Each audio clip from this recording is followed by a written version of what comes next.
আজ আপনাদের একটা ছোট্ট গল্প বলি। গত বছর 26শে জুলাইয়ের বিকেলবেলা আকাশে তখন ঘন কালো মেঘের দাপাদাপি বুঝিয়ে দিচ্ছে বৃষ্টি নামবে। কিছুক্ষণ পর বৃষ্টি এলো। এরই মাঝে আমি ভাইপোকে ফোন করে বসলাম।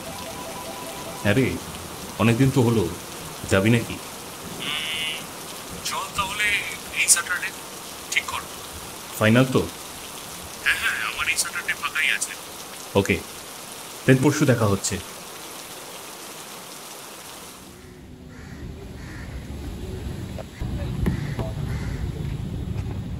Good morning. হ্যাঁ, good morning. Mister Rajshekhar Banerjee ওরফ রাজাদা। সম্পর্কে আমার ভাইপো হলেও বয়সে কিছুটা বড় বলে রাজাদা বলেই রায়। ভারী মিষ্টি মানুষ। সো আজকে আমাদের ডেস্টিনেশন ডেস্টিনেশন দেউলটি और मोहर बाड़ी। অরব মামার বাড়ি, দেওলটি, বাগনান।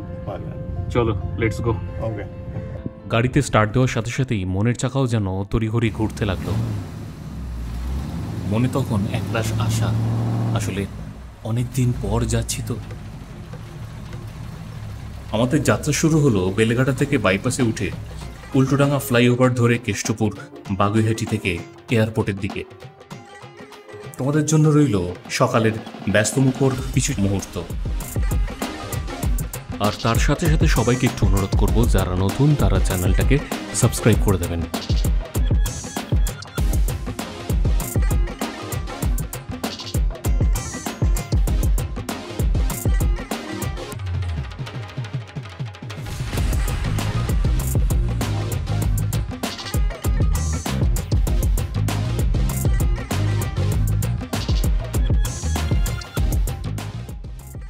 সময়ের সাথে সাথে চলতে চলতে পৌঁছে গেলাম দক্ষিণেশ্বর বালি ব্রিজ। উঠে ডান দিকে মা ভবতারিণীর মন্দিরকে প্রণামের সাথে সাথে আমরা পৌঁছে গেলাম টোল ট্যাক্সে, অর্থাৎ বালি টোল ট্যাক্স। আকাশে তখন সোনা রোদ্দুরের ঝলকানি আর দুপাশের মনোরম পরিবেশ এই যাত্রাবাহী পথকে আরো দৃশ্যমুখর করছিল।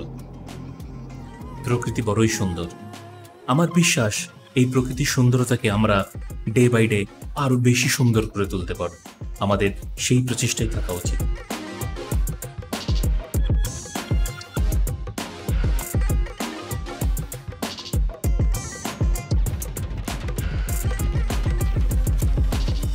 এখানে বলে রাখি, আমাদের বাড়ি অর্থাৎ বেলেঘাটা থেকে দেউলটি যাওয়ার ডিস্টেন্সটা আমরা মোটামুটি 1.5 থেকে 2 ঘন্টার মধ্যেই কমপ্লিট করেছিলাম। আর হ্যাঁ, যদি অবশ্যই দোকানে দাঁড়িয়ে কিছু চা বিস্কুট বা খাবারের প্রয়োজন থাকে তাহলে সেই টাইমটা আরও বাড়তে পারে। প্রায় 1 ঘন্টা 30 মিনিটের রাস্তা অতিক্রম করে NH-16 রোড থেকে ডান দিকে ঘুরলেই দেউলটির অটো স্ট্যান্ড। এগিয়ে চললাম খানিক দূরের গন্তব্যে। দুপাশে সবুজের ছত্রছায়া আর কালো পিচের রাস্তা দিয়ে কিছুটা এগিয়ে চললেই ডান হাতে দেখতে পাবেন আমাদের সকলের প্রিয় কথা সাহিত্যিক শ্রী শরৎচন্দ্র চট্টোপাধ্যায়ের সেই শরৎকুটি, যেখানে জীবনের শেষ বয়সের 12টা বছর কাটিয়েছিলেন এবং নানা উৎকৃষ্ট লেখনীর নিদর্শন দিয়ে গেছিলেন। এই শরৎকুটিকে ডান দিকে রেখেই আর মোটামুটি 10 মিনিট মতন এগোলেই আমাদের মামার বাড়ি। সেই গ্রামের রাস্তা ধরেই আমরা এগোতে থাকলাম। চারপাশের সবুজে মোড়া এক মুগ্ধকর পরিবেশকে সাক্ষী রেখে আমাদের গাড়ি এগোতে থাকলো মামার বাড়ির দিকে। অবশেষে মামার বাড়িতে প্রবেশ করলাম। ভাই দাঁড়িয়েছিল আমাদের রিসিভ করার জন্য। আমরা মুখার্জি বাড়িতে নামলাম।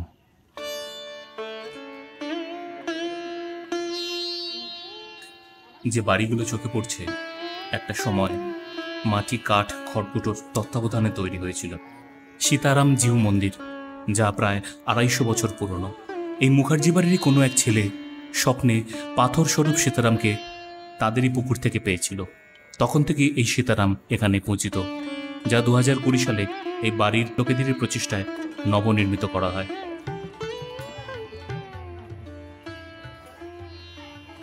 দালানে ঢুকলেই দেখা যাবে একটা অতি পুরনো বা অতি প্রাচীন কাঠের চেয়ার। কত স্মৃতি আজও সে বহন করে বহাল তবিয়াতে এই মাটির দালানে অবস্থান করছেন। নবনির্মায়মান এই বাড়িগুলির মাঝে অরূপ মামার বাড়িটি কিছুটা পুরনো এবং সেই পুরনো ঐতিহ্যের কাঠামোকে ধরে রেখে দাঁড়িয়ে আছে। দালান ও ঘরের আনাচে কানাচ খড় এবং মাটির আস্তরণে পরিপূর্ণ। পুরনো ভগ্নপ্রায় এ এক কঠিন স্মৃতি ধারণ করে। বাড়িটি আজও গাছের নিচে সবুজায়নের ঘেরাটোপে দাঁড়িয়ে।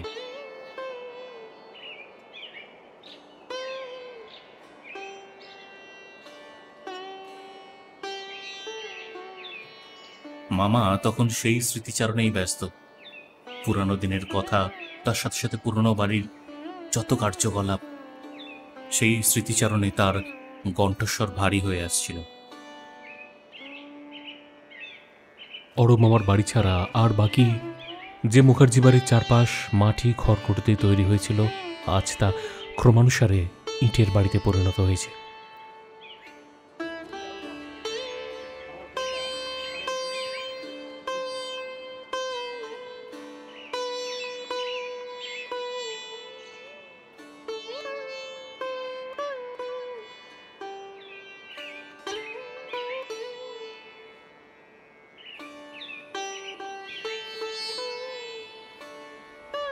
এইটা হচ্ছে অরূপ মামার বাড়ির আর একটা সাইড, যেদিক থেকে বড় পুকুর পাড়ে যাওয়া যায়, অর্থাৎ বলা যায় মুখার্জি বাড়ির বড় পুকুর পাড় যেদিকে, এটা হচ্ছে সেই দিকের অংশ। আমি, আমার ভাইপো এবং ভাই তিনজনে মিলে বেশ কিছুটা টাইম সেদিন এই বড় পুকুর পাড়ে কাটিয়েছিলাম।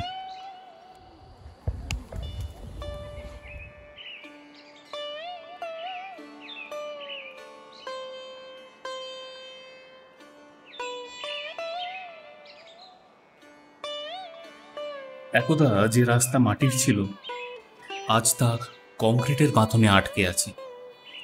এখানে আজ ছোটদের জন্য গাছেই কাপড় বেঁধে দোলনা ঝোলানো থাকে। এখানকার মানুষদের খেলার জন্য মাঠ লাগে না, যে কোনো ক্ষেত্রেই তাদের খেলা শুরু হয়ে থাকে, তা সে পুকুর পাড়ের রাস্তাই হোক কিংবা বাড়ির উঠান বা কোনো গাছের তলা। খেলতে খেলতে যদি জলে বল পড়ে যায়, বিনা দ্বিধায় জলে ঝাঁপ দিয়ে আবার তাদের প্রিয় খেলা শুরু করে দেয়। এভাবেই চলতে থাকে তাদের সহজ সরল জীবনযাত্রা। এতেই তাদের আনন্দ।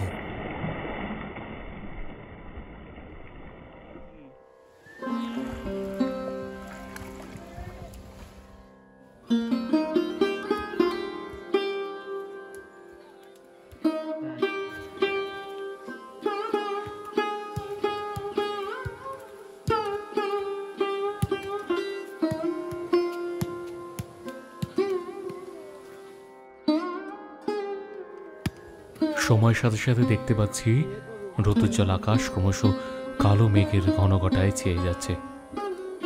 এখানকার গ্রাম্য পরিবেশে যখন মেঘ করে আসে, তখন তার প্রাকৃতিক রূপ বা শোভা আরও বৃদ্ধি পায়।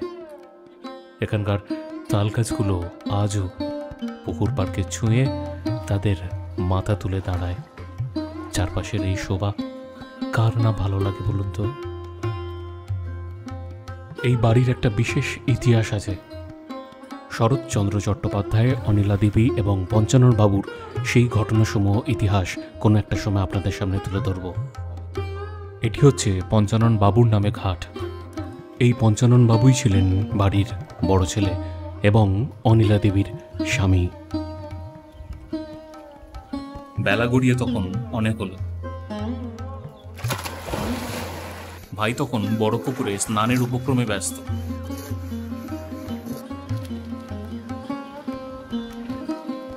এরই মাঝে মাইমার ডাক পড়ল খেতে যাওয়ার জন্য। তাই তড়িঘড়ি স্নান করে এগোতে লাগলাম মধ্যাহ্ন ভোজনের উদ্দেশ্যে।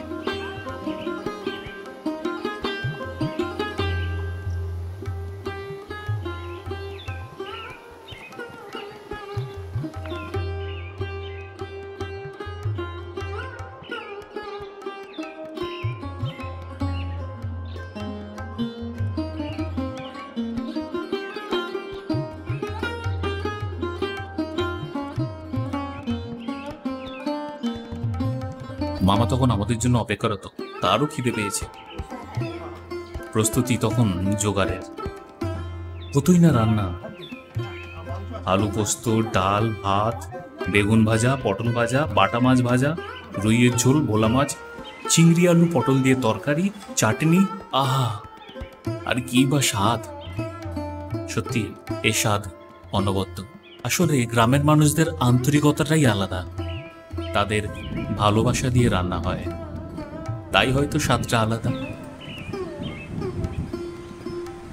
ঘরের ভেতর মাইমার হাতের এত সুন্দর রান্না এবং বাইরে প্রাকৃতিক পরিবেশ, অর্থাৎ মেঘাচ্ছন্ন আকাশ থেকে মুষলধারে বৃষ্টি, আর কি চাই বলুন তো? বৃষ্টিতে তখন চারপাশ ভিজে গেছে। হঠাৎ করে গ্রাম্য সোদা মাটির গন্ধ নাকে এলো। আহা, এ এক অপরূপ অনুভূতির সাক্ষী।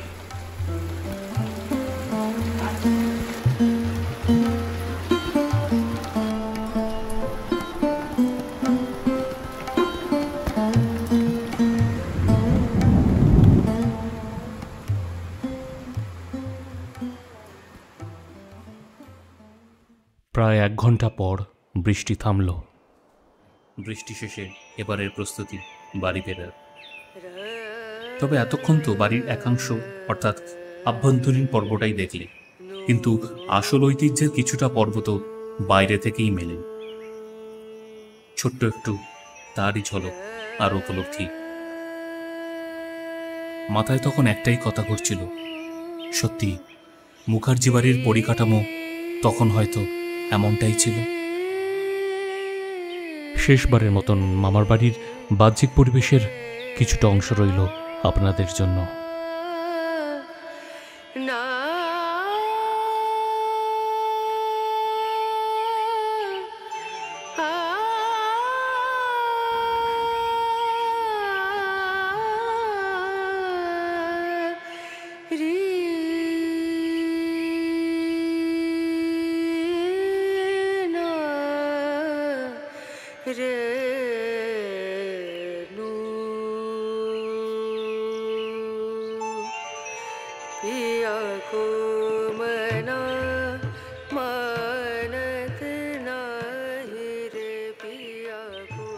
উন্মুক্ত আকাশে কথা রেখে গেলাম, আবারও আসবো এই ঐতিহ্যের ধুলো মাখতে।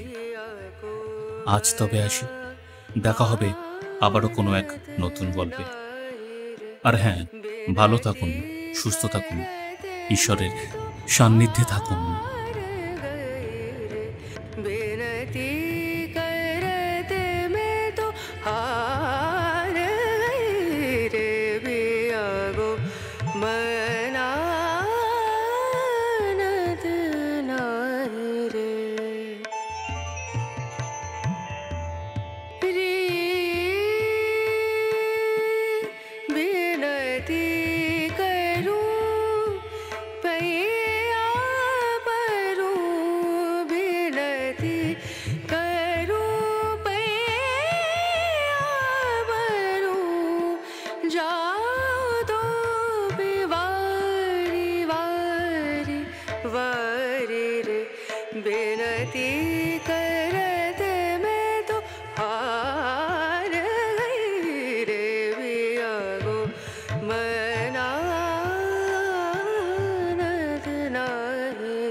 नहीं